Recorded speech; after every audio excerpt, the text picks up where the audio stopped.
나이가 들고 혼자가 되는 게 두려우신가요? 배우자와 문제가 생겨 혼자가 될까봐 걱정이신가요? 혹은 자식에게 버림받아 혼자가 될까 고민이신가요? 다 필요 없습니다. 오히려 혼자가 더 좋습니다. 첫째, 모든 스트레스는 타인에게서 나온다. 타인은 지옥이다라는 말을 들어보셨나요? 드라마 타인은 지옥에서는 타인에 대한 불신과 공포를 자극하며 현대 사회의 어두운 단면을 보여줍니다. 도시라는 공간은 타인과 마주할 수밖에 없는 곳이지만 그만큼 타인으로부터 위협을 받을 수도 있는 공간이라는 것입니다. 노년기에는 육체적, 정신적으로 여러 가지 변화가 생기면서 타인과의 관계에서 오는 스트레스나 부담감이 커질 수 있습니다. 사람을 많이 만나면 그만큼 스트레스라는 의미이죠. 가치관이나 의견이 맞지 않아 갈등을 겪거나 상대방의 행동에 상처를 받을 수 있습니다. 사람을 많이 만나는 것은 에너지 소모가 많이 되는 활동이라는 점은 분명합니다. 복잡한 세상 내 몸 하나 움직이기도 힘든 세상입니다. 물론 모든 사람이 나랑 잘 맞으면 문제가 없겠지만 피곤한 사람 한 명만 만나도 나이가 들수록 더욱 피곤해집니다. 그런 리스크를 아예 제거하는 것이죠. 사람을 만나는 과정에서는 상대방의 말을 듣고 자신의 생각을 전달해야 합니다. 이를 위해서는 주의 집중이 필요합니다. 주의 집중은 에너지를 소모하는 일입니다. 그렇다고 멍을 때릴 수도 없는 노릇이기에 적당히 만나는 게 좋습니다. 사람을 많이 만나는 것은 즐거운 일이지만 에너지 소모가 많이 되는 일이라는 점을 잊지 말고 적절한 휴식을 취하며 건강을 관리하는 것이 중요합니다. 둘째, 잔소리 들을 필요가 없다. 잔소리는 상대방에게 스트레스를 유발하고 심리적, 신체적 건강에 악영향을 미칠 수 있습니다. 한 온라인 커뮤니티에 남편의 잔소리 때문에 우울증에 걸렸다는 글이 올라왔습니다. 글쓴이는 남편이 집안일이나 육아에 대해 지나치게 잔소리를 한다고 토로했습니다. 남편은 글쓴이가 집안일을 제대로 하지 않는다고 잔소리를 하고 아이를 돌보는 방식에 대해 지적을 했습니다. 글쓴이는 남편의 잔소리 때문에 우울감과 무기력증을 느끼고 있다고 털어놨습니다. 잔소리는 보통 잘못된 행동을 지적하는 것이 아니라 상대방을 비난하거나 평가하는 경우가 많고 상대방의 입장을 고려하지 않으며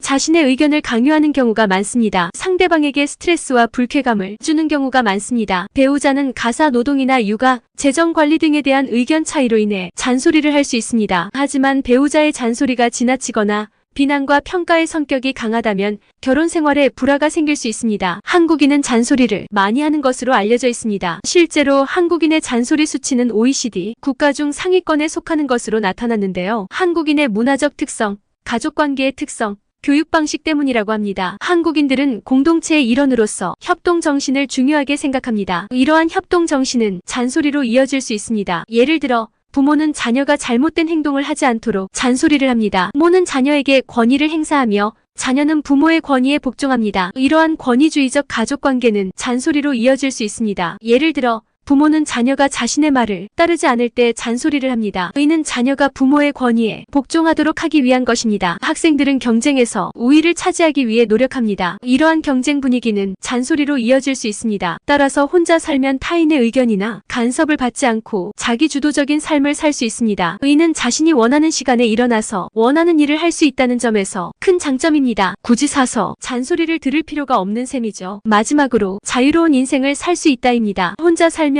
다른 사람과 조율할 필요 없이 자신의 시간과 공간을 자유롭게 사용할 수 있습니다. 예를 들어 언제든지 원하는 시간에 잠을 자고 원하는 시간에 일어날 수 있으며 원하는 시간에 원하는 일을 할 수 있습니다. 또한 집안을 자신의 취향대로 꾸밀 수 있으며 다른 사람의 눈치를 보지 않고 편안하게 생활할 수 있습니다. 실제로 한국은 고령화와 저출산으로 인해 단독가구가 빠르게 증가하고 있습니다. 2022년 기준 한국의 단독가구 비율은 33.3%로 OECD 국가 중 가장 높은 수준입니다. 사회가 발전함에 따라서 어디에 얽매이지 않고 자유롭게 살고 싶은 우리나라 사람들의 바람이 수치로 나타나는 것이죠. 물론 자유를 위해서는 공간적 시간 자유만이 아니라 경제적인 자유도 있어야 합니다. 경제적 자유가 없으면 자신의 삶을 자유롭게 선택하기 어렵습니다. 경제적 자유를 위해서는 충분한 소득과 저축이 필요합니다. 65세 이상 고령 가구의 3분의 1을 넘는 187만여 가구가 혼자 사는 1인 가구입니다. 문제는 혼자 사는 노인 10명 중 7명은 빈곤 상태에 있었는데요. 가구주 연령이 65세 이상인 고령자 가구는 519만 5천 가구로 전체 가구의 24.1%입니다. 혼자 사는 것에 대한 자유는 있지만 책임도 따릅니다. 제가 소개드린 나이 들어도 혼자자 최고인 이유를 무조건 정답이라고 생각은 하지 마시고 각자의 상황과 인생 사이클에 따라서 현명한 선택을 하는데 도움이 되시길 바랍니다. 영상이 도움이 되셨다면 구독, 좋아요 부탁드립니다. 나이가 들고 혼자가 되는 게 두려우신가요?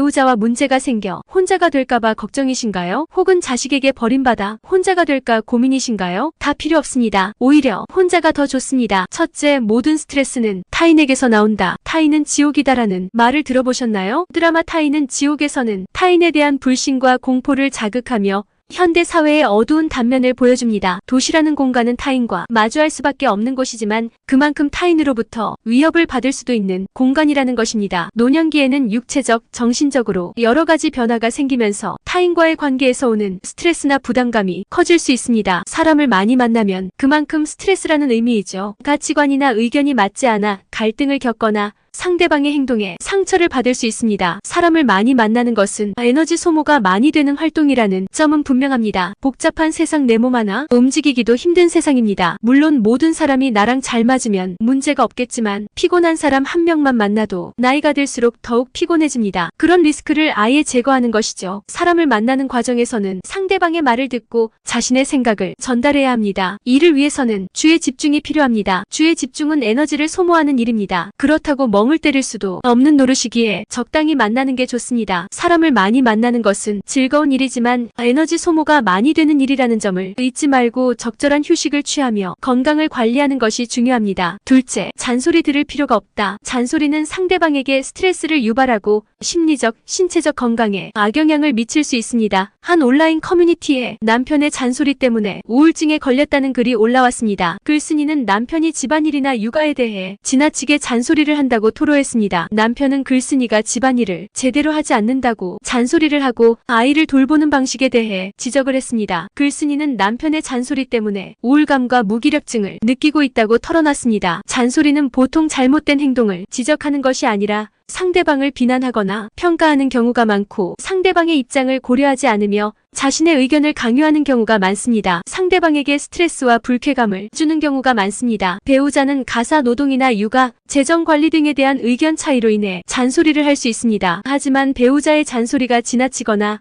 비난과 평가의 성격이 강하다면 결혼 생활에 불화가 생길 수 있습니다. 한국인은 잔소리를 많이 하는 것으로 알려져 있습니다. 실제로 한국인의 잔소리 수치는 OECD 국가 중 상위권에 속하는 것으로 나타났는데요. 한국인의 문화적 특성, 가족관계의 특성, 교육 방식 때문이라고 합니다. 한국인들은 공동체의 일원으로서 협동 정신을 중요하게 생각합니다. 이러한 협동 정신은 잔소리로 이어질 수 있습니다. 예를 들어 부모는 자녀가 잘못된 행동을 하지 않도록 잔소리를 합니다. 부모는 자녀에게 권위를 행사하며 자녀는 부모의 권위에 복종합니다. 이러한 권위주의적 가족관계는 잔소리로 이어질 수 있습니다. 예를 들어 부모는 자녀가 자신의 말을 따르지 않을 때 잔소리를 합니다. 이는 자녀가 부모의 권위에 복종하도록 하기 위한 것입니다. 학생들은 경쟁에서 우위를 차지하기 위해 노력합니다. 이러한 경쟁 분위기는 잔소리로 이어질 수 있습니다. 따라서 혼자 살면 타인의 의견이나 간섭을 받지 않고 자기주도적인 삶을 살 수 있습니다. 이는 자신이 원하는 시간에 일어나서 원하는 일을 할 수 있다는 점에서 큰 장점입니다. 굳이 사서 잔소리를 들을 필요가 없는 셈이죠. 마지막으로 자유로운 인생을 살 수 있다입니다. 혼자 살면